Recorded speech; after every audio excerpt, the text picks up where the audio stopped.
after this fog moves out, some folks south of I-90 have a brief chance to pick up a couple snowflakes as we move into tonight and going into Tuesday morning.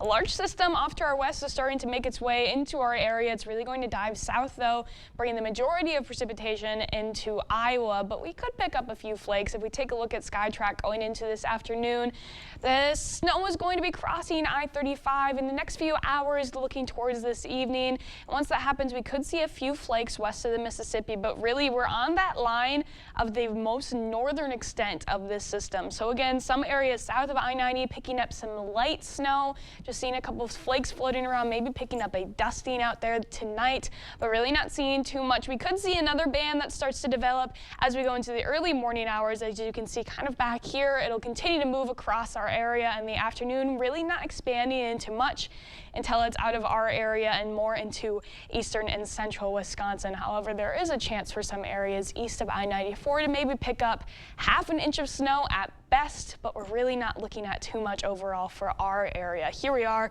with our snow amounts. Again, everybody mainly south of I-90 possibly picking up a nice dusting overnight. Some areas a little bit further north and into central Wisconsin could be picking up a dusting as we go later into tomorrow afternoon, but the majority of that snow is really staying down in Iowa, and they're getting a nice slushy wet snow. So I'm personally fine with us not seeing this batch of snow and just seeing that light dusting out there.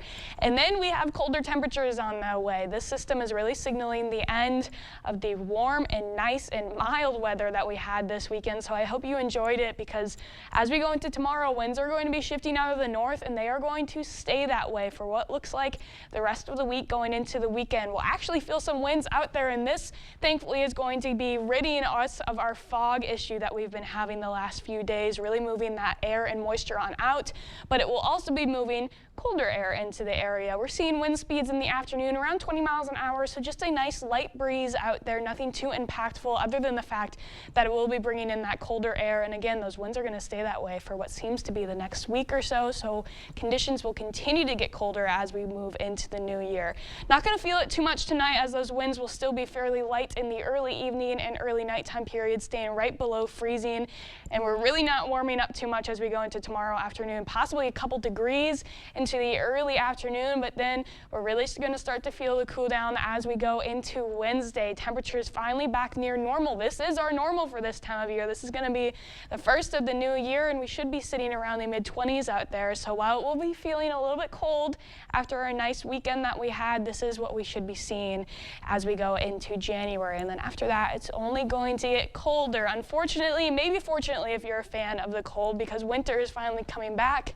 We are also looking at a fairly dry week. We don't really have any precipitation chances apart from tonight and Tuesday. There is some indications of some snow as we go into the weekend, but that's still a ways out, but we'll have all the details on that. Hopefully we can pick up some snow with it. If it's going to be that cold, I always say, then we might as well have some snow going on. Yeah, I think so too. And aesthetically, it looks so kind of dead right now. It gives you something to look forward to stepping outside. Yeah, adds a little bit of beauty. We need it. Thank you, Nicole.